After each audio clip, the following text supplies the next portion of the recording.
अस्सलामुअलैकुम नाज़रीन कराम, नई वीडियो में आपको खुश आमदीद कहते हैं। बड़ा एक्शन तैयार हो रहा है चीफ़ इलेक्शन कमिश्नर के हवाले से।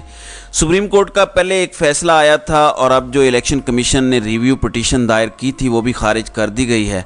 उसके बाद सदर मुमलिकत भी एक बड़ा सरप्राइज़ देने जा रहे हैं। कम अज़ कम मेरी जो अंडरस्टैंडिंग है, अगर उनको मैनेज कर लिया जाता है तो मैं कुछ कह नहीं सकता, लेकिन वो एक बड़ा सरप्राइज़ देने जा रहे हैं। आपको इससे आगाह करता हूँ। लेकिन नाज़रीन कराम, आपको थोड़ा सा याद दिलाता हूँ कि जिस तरह इमरान खान पर साइफर केस बना है, इसका बुनियादी मुद्दा ये है कि एक ऐसा सीक्रेट था कि चलें अमेरिका ने आपको धमकी दे दी, आपने अवाम को क्यों बताया। तो आज आपको दो ऐसे वाक़े बताता हूँ जब अमेरिका ने पाकिस्तान में मुदाखलत की और वो अवाम को बताया गया। सबसे पहली मुदाखलत जिसके बारे में नवाज़ शरीफ ने कौम को बताया वो थी कि नवाज़ शरीफ को बिल क्लिंटन ने बाकायदा पहले धमकी दी और साथ कहा कि अगर तुम न्यूक्लियर टेस्ट नहीं करोगे तो तुम्हें $5 अरब देंगे, यानी पाकिस्तान को $5 अरब देंगे। कैरेट और स्टिक पॉलिसी इस्तेमाल की गई। ये धमकी थी अमेरिका की तरफ से, जिसको हूबहू पाकिस्तान में बयान किया गया, बिल्कुल उसी तरह जैसे साइफर पे अमेरिका ने हमें धमकी दी है। फ़र्क है लेकिन इसमें पाकिस्तान ने अमेरिकी धमकी पे अमल नहीं किया, पाकिस्तान ने $5 अरब भी कबूल नहीं किए। यही दावा था। इसको छोड़ें कि ये सच है या नहीं, लेकिन अमेरिका से जोड़ के ये बयान चलाया गया। अमेरिका की धमकी के बारे में भी बताया गया। साइफर केस भी टोटल इतना सा है। अगर इमरान खान पे ये केस बनता है तो नवाज शरीफ पे भी बनता है, लेकिन बात यहाँ पर रुकती नहीं है। नाज़रीन इकराम, परवेज़ मुशर्रफ ने पूरी कौम को बताया कि मुझे अमेरिका के assistant secretary of state Richard Armitage की जानिब से पैगाम दिया गया था कि पाकिस्तान को तबाह कर देंगे, बमबारी करके एज स्टोन में भेज देंगे पाकिस्तान को। ये एक और अमेरिका की धमकी थी। ये भी अंडर सेक्रेटरी ऑफ स्टेट की तरफ से आई थी, जैसे अभी एक under secretary of state Donald लू की तरफ से आई है। तब रिचर्ड आर्मटेच ने मुशर्रफ को इनडायरेक्टली तब के DGISI के ज़रिए से ये धमकी दी थी और इस पर मुशर्रफ साहब लेट गए थे। अब ये राज भी कौम को बता दिया गया था। क्या इस पर मुशर्रफ पर भी केस बना था ऑफिशियल सीक्रेट एक्ट का? तो नाज़रीन कराम, इससे साबित होता है कि कोई ऐसी धमकी जो पाकिस्तान के मफादात के ख़िलाफ़ आई हो, वो बताने से सीक्रेट एक्ट की वायलेशन नहीं होती। इमरान खान ने वही किया जो नवाज शरीफ भी कर चुके हैं। इमरान खान ने वही किया जो परवेज़ मुशर्रफ भी कर चुके हैं। अब ये दोनों चीज़ें बड़ी इंपॉर्टेंट है। नवाज शरीफ वज़ीर आज़म था, इससे पहले भी वज़ीर आज़म रह चुका था, ये भी नहीं कि कोई नया था। जबकि general Pervez Musharraf army chief थे। इसका मतलब है कि अगर इन दोनों शख्सियात ने ये किया है तो किसी सूरत भी ऑफिशियल सीक्रेट एक्ट की ये खिलाफ वर्जी नहीं हो सकती। ये नुक्ता मुझे आपको सिर्फ बताना था कि अगर रगड़ना है तो फिर नवाज शरीफ के ऊपर भी ये केस बनाना पड़ेगा। नाज़रीन इकराम, इसहाक डार की याद तो आती होगी। एक इस तरह का कॉलम अंसार अब्बासी की तरफ से लिखा गया था। इसहाक डार ने जनरल बाजवा से ये वादे किए थे आने से पहले कि हफ्तों में नहीं दिनों में डॉलर 200 रुपये से नीचे आएगा और इससे महंगाई में भी कमी होगी। ये इसहाक डार वादे करके आया था। ये उसका 7 अक्टूबर 2022 का बयान है। इससे पहले इसहाक डार ने 2021 में जनरल बाजवा से वादा किया था कि मैं डॉलर को 150 से भी नीचे ले आऊँगा, 130 140 तक कर दूंगा। ये वाले वादे करके ये आया था और अब पाकिस्तान में डॉलर आज 305 रुपये पर बंद हुआ है और इसहाक डार वापस अपने मुल्क लंदन रवाना हो गया है। यह है पाकिस्तान की रजीम चेंज ऑपरेशन की कहानी। नाज़रीन कराम, असल में जब ये रजीम चेंज ऑपरेशन हुआ था तो मैंने तभी आपको कहा था कि ये पूरी कोशिश करेंगे कि इमरान खान कभी वापस ना आए। देखें, अब वो सब हो रहा है। नंबर 2, इनको टास्क दिया गया था कि पाकिस्तान को इतना तबाह कर दो, इतना ज़्यादा तबाह कर दो कि उसके बाद कोई ऑप्शन ना बचे और फिर हम अगर आपके एटमी असासे भी कॉम्प्रोमाइज़ करवाना चाहें तो आपके पास ऑप्शन ना हो। हम आपसे इसराइल को तस्लीम करवाने की शराइत रखें तो आपके पास वो भी ऑप्शन ना हो। तो हमें इस तरफ जानबूझ के धकेला गया है, अदम इस्तेकाम पैदा करके मईशत ख़राब की गई है। हमें चीन और सऊदी अरब ने कहा कि आप मुल्क में सियासी अदम इस्तेकाम ले आएँ ताकि हम पाकिस्तान की मुआशी मदद कर सकें। इसका तर्जुमा पाकिस्तान में बैठे हुए अफलातूनों ने ऐसे किया कि इमरान खान को बंद कर दो, इसकी तकरीरों पे पाबंदी लगा दो, इसका नाम लेने पे पाबंदी लगा दो, जलसे जुलूसों पर पाबंदी लगा दो, पूरे मुल्क में दफ़ा 144 लगा दो, औरतों बच्चों को पकड़ के ले जाओ, जेलों में डाल दो, 15 से 20 हज़ार लोगों को जेलों में डाल दो। یعنی لوگ ایک کیس میں چھوٹتے ہیں تو دوسرے میں پکڑ لیتے ہیں، دوسرے سے چھوٹتے ہیں تیسرے میں پکڑ لیتے ہیں. تو انہوں نے ترجمہ یہ نکالا کہ سب کو بند کر دو، اس سے زیادہ استحکام آ جائے گا. ناظرین اکرام، جس دن سے عمران خان کو سائفر کے کیس میں ناجائز جیل میں رکھا ہوا ہے اس دن سے لے کر آج تک سٹاک مارکیٹ تقریباً 2800 پوائنٹ گر چکی ہے، تقریباً 3000 کے لگ بھگ بنتا ہے. آج جب میں دیکھ رہا تھا فگر، ابھی تھوڑا سا اس نے ریکور بھی کیا ہے، لیکن صرف آج 1784 پوائنٹ آپ کے سٹاک مارکیٹ گری ہے. اب آپ نے ابھی اس نے مزید جانا ہے، کیونکہ ایکسپیکٹ یہ کیا جا رہا ہے کہ شاید شرح سود مزید بڑھے گی. آئی ایم ایف کی شرائط کے مطابق ڈالر کو مارکیٹ ریٹ پہ لانا ہوگا، اور مارکیٹ میں 330 کا بھی ڈالر بلیک میں نہیں مل رہا، جو اوپن مارکیٹ میں 323 324 پر ہے، لیکن 344 اور 45 پر لوگ جو ہیں وہ ڈالر خرید رہے ہیں. آپ کو یہ گیپ ختم کرنا پڑے گا، یہ بھی آئی ایم ایف کی شرائط میں سے ایک شرط ہے.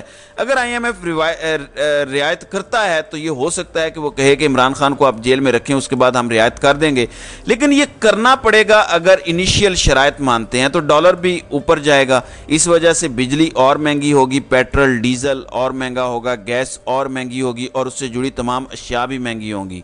ناظرین اکرام، عمران خان کے دور میں چینی 65 روپے سے 90 روپے پہ چلی گئی تو سکینڈل بن گیا تھا. جو جی آئی ٹی بنی اس نے رپورٹ پیش کی کہ جب 1 روپے قیمت بڑھتی ہے چینی کی تو 5 ارب شوگر مافیا کماتا ہے. 65 روپے سے 90 روپے تک قیمت گئی تو یہ 25 روپے بنتے ہیں.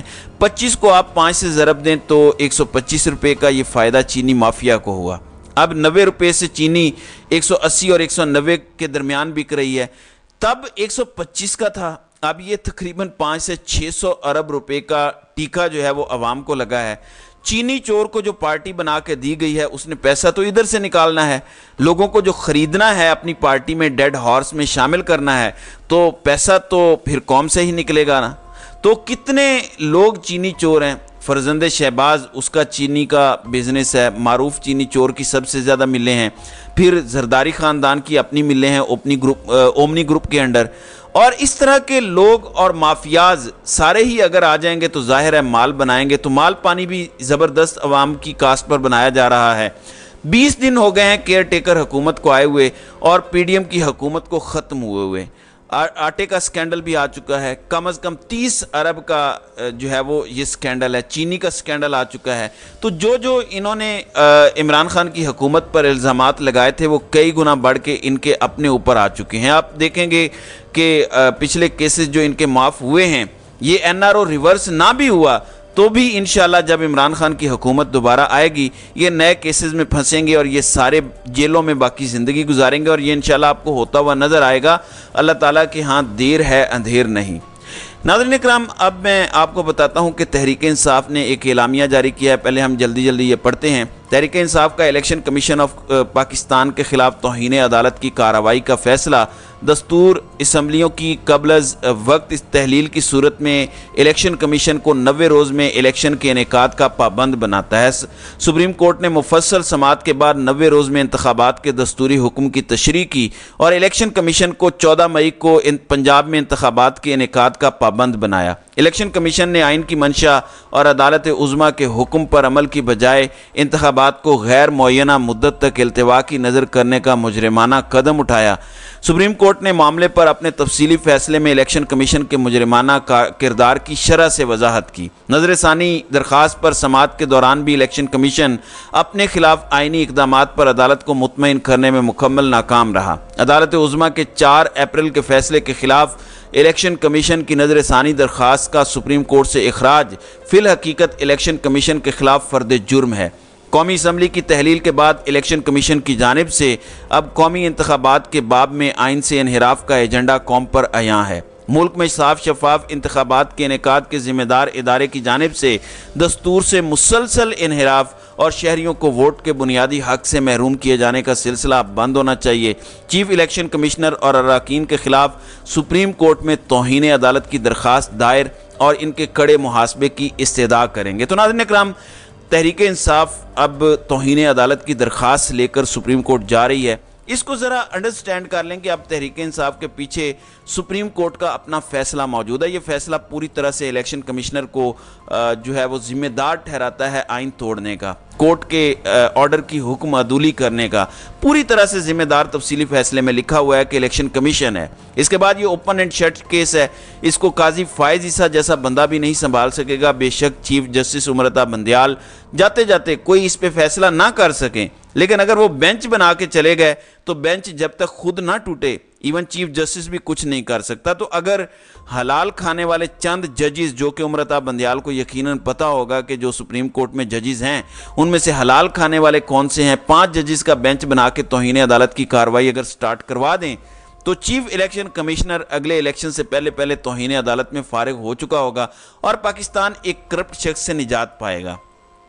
नाज़रीन इकराम, सदर मुमलिकत भी अब सरप्राइज़ दे सकते हैं और वो ये है कि वो इलेक्शन की तारीख का अगले हफ्ते इंशाल्लाह ऐलान कर सकते हैं। ये मेरी अंडरस्टैंडिंग है, लेकिन ज़ाहिर है इसमें तब्दीली हो सकती है। धमकियां देने वाले, डराने वाले, जिन्होंने उनका पूरा ऑफिस हाईजैक किया हुआ है, वो कुछ भी करवा सकते हैं। लेकिन इसकी एक वजह है, क्योंकि ये जो सुप्रीम कोर्ट ने आज उनकी रिव्यू की पिटीशन भी खारिज की है और फैसला सुना दिया है, तो सुप्रीम कोर्ट का जो 4 अप्रैल वाला फैसला था वो अब स्टैंड करता है। उस फैसले के मुताबिक इलेक्शन कमीशन तारीख में खुद से तब्दीली नहीं कर सकता, ना तारीख दे सकता है। 90 दिन के अंदर ही करना पड़ेगा जो कुछ करना पड़ेगा। सो इलेक्शन कमीशन को अगर चांद भी तोड़ के लाना पड़े तो वो 90 दिन के अंदर अंदर लाएगा। मर्दमशुमारी हो, जो मर्जी हो करना हो, 90 दिन के अंदर करना पड़ेगा। तो अब सदर के पास मौका है, क्योंकि उनके पीछे सुप्रीम कोर्ट का एक ताकतवर फैसला खड़ा है, वो उसको बुनियाद बना के उसके हवाले निकाल के इलेक्शन की तारीख दे दें, जिसमें आइन की शिक का भी हवाला हो और उसमें सुप्रीम कोर्ट के फैसले का भी हवाला होगा जिसने आइन की तशरीह भी कर दी है। तो आइन और आइन की तशरीह साथ लगा के सदर मुमलिकत 90 रोज़ के अंदर अंदर इलेक्शन की तारीख दे दें, जो 11 नवंबर से पहले की कोई भी तारीख हो सकती है या 9 नवंबर से पहले की कोई तारीख हो सकती है। लेकिन ये अब सदर मुमलिकत को करना पड़ेगा, क्योंकि टाइम जल्दी जल्दी गुजर रहा है। 54 दिन कम अज़ कम देने पड़ते हैं। तो मेरे ख्याल में सदर मुमलिकत को 15 सितंबर से आगे तो इस फैसले को नहीं जाने देना चाहिए। काजी के आने से पहले पहले तारीख दे दें, फिर काजी का भी इम्तिहान यहाँ पर खड़ा हो जाएगा कि वो आइन के साथ खड़ा होता है या आइन शिकनों के साथ खड़ा होता है। नाज़रीन इकराम, इमरान खान को जो पिछले साल तोशा खाना केस में इलेक्शन कमीशन ने सजा दी थी, नाअहल किया था, उस पर अपील दायर की थी इमरान खान के वकला ने। उस अपील पे सांप बन के आमिर फारूक साहब 9 माह से बैठे हुए थे। इस दौरान तहरीक इंसाफ ने लाहौर हाई कोर्ट में पिटीशन की, वहाँ पे स्टे मिल गया इस फैसले पे, लेकिन उसको रौंद दिया गया। अब इस्लामाबाद हाई कोर्ट में जो केस था उसके होते हुए लाहौर हाई कोर्ट में चल नहीं सकता, तो इन्होंने दरख्वास्त वापस लेने की कि हमें केस वापस कर दें। लाहौर हाई कोर्ट में क्योंकि बेंच बना हुआ है 5 जजेस का, तो वो सुन लेगा, वहाँ बेहतर है। तो वो वापस नहीं कर रहे, 9 माह से दबा के बैठे हैं आमिर फारूक साहब। वो केस अब लग गया है, दरख्वास्त लग गई है।